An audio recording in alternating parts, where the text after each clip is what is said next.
जय शंकर। आध्यात्मिक साधना में गुरु उपासना का एक विशेष महत्व है। गुरु की महिमा को प्रकट करने के लिए शास्त्रों ने त्रिमूर्ति धारिणी रूप में गुरु महिमा की व्याख्या की है।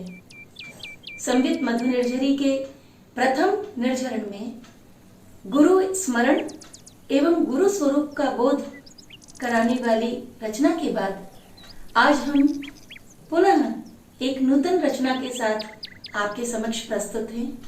वरिष्ठ साधक श्रीमान राजेंद्र जी वशिष्ठ हमारे साथ हैं। आपका बहुत बहुत स्वागत है। जय शंकर। जय शंकर। तो आज आप प्रसाद रूप से हमें कौन सी रचना सुना रहे हैं? श्री चरण अरविंद कोमल। बहुत सुंदर। अपनी रचना प्रारंभ करने से पूर्व पीठिका के रूप में हमारे दर्शकों को आप अपनी रचना के विषय में कुछ बताएंगे तो मेरे विचार से हमारे दर्शकों को रचना समझने में सुविधा होगी। अवश्य। जैसा मैंने कहा कि इस रचना का शीर्षक ही श्री गुरु चरण है। श्री चरण केवल चरण नहीं है, वो हमारे हृदय कमल में राजित गुरु का भाव है।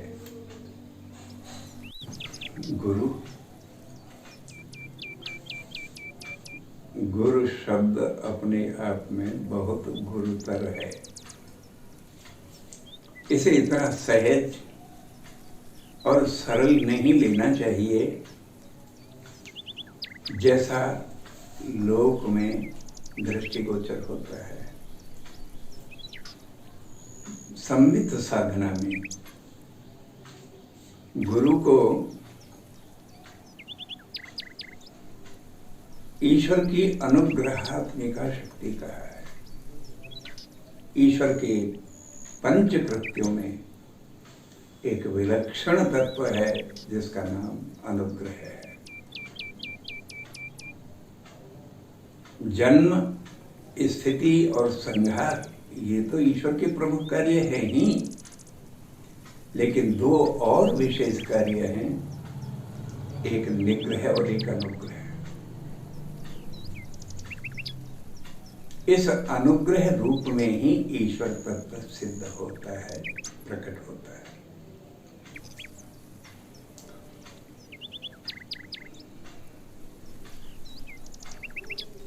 लोक जीवन को पावन करने वाला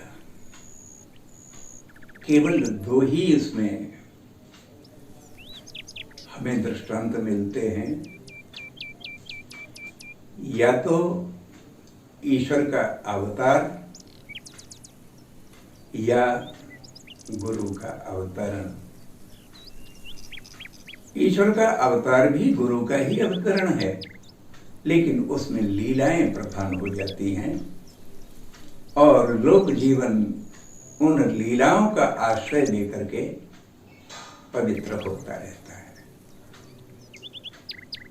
लेकिन सबसे अधिक लोक जीवन को पवित्र करने वाला तो संत महापुरुषों का जीवन और उनका आचरण है।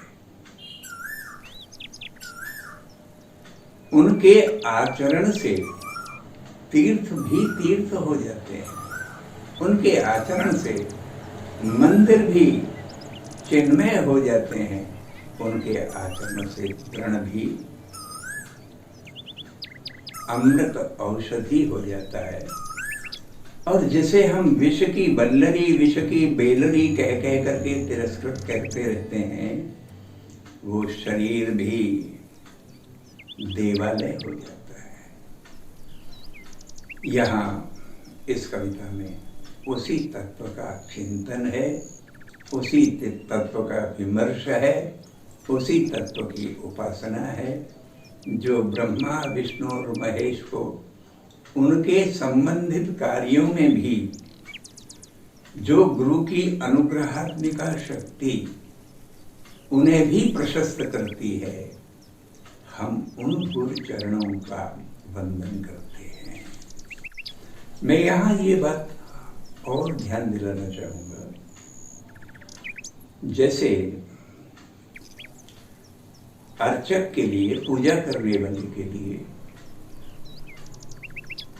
मूर्ति पाषाण नहीं होती,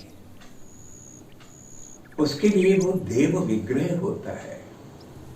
उसी तरह से जिस शरीर में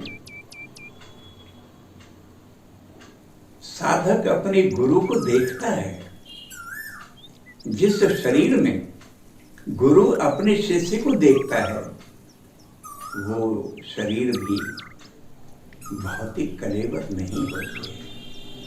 केवल हृदय की विशुद्धता होती है, केवल हृदय की विशुद्धता होती है। दो हृदयों का परस्पर एक दूसरे के लिए समर्पण होता है या स्वीकृति होती है। वो निर्गुण निराकार ब्रह्म, वो भी समस्त अवयवों को, समस्त गुणों को स्वीकारता है। वो उनसे निर्मित नहीं होता, उनको स्वीकार के उनको अलंकृत करता है। ये गुरु तत्व की विशेषता है। इसलिए हमें जिस शरीर से गुरु का उपदेश मिल रहा है, हम उनके उस चरण में संपूर्ण गुरु परंपरा को देखते हैं। श्री चरण अरविंद कोमल, जन हृदय अति भावनम, मुक्ति धारा स्रवति निषदिन, लोक जीवन पावनम। श्री चरण अरविंद कोमल, हरिहरादि विरिंचि सेवित, औपनिषदिक तत्पदं,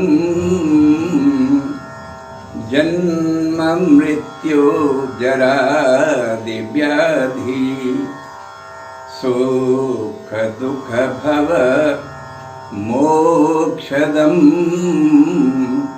श्री चरण अरविंद कोमल,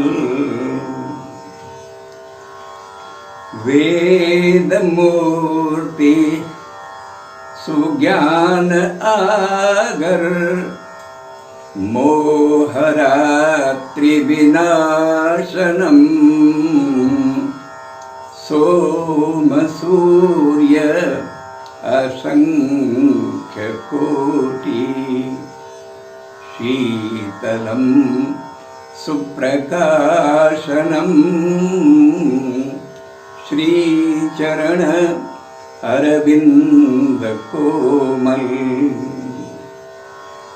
ईश्वरो गुरुदेव आत्मा, मूर्ति भेद विभंजनम, गुणरहित निर्लेप व्यापक, व्योम देह निरंजनम। श्री चरण अरविंद कोमल, मौन व्याख्यारत सदाशिव, मध्य देशिक शंकरम, मम हृदय सर्वस्व श्री गुरु, सामरस्य शुभंकरम। श्री चरण अरविंद कोमल, गुरुर्ब्रह्मा गुरुर्विष्णु गुरुर्देव महेश्वरम् परब्रह्म स्वरूप निश्चित नौमि तव पादाम्बुजम् श्रीचरण अरविंद कोमल। धन्यवाद। श्री गुरु चरण अरविंद कोमल, जन हृदय अति भावनम। सत्य ही कहा आपने। परम पूज्य श्री गुरु चरणों की जो छवि हम सभी साधकों के हृदय में बसी हुई है, आपकी इस रचना में उस छवि को हम देख पा रहे हैं। संपूर्ण गुरु परंपरा के प्रतीक श्री गुरु चरणों में कोटिशः प्रणाम के साथ हम आज यहीं आपसे विदा लेते हैं। शीघ्र ही पुनः मिलेंगे एक नव स्पंदन के साथ। जय शंकर।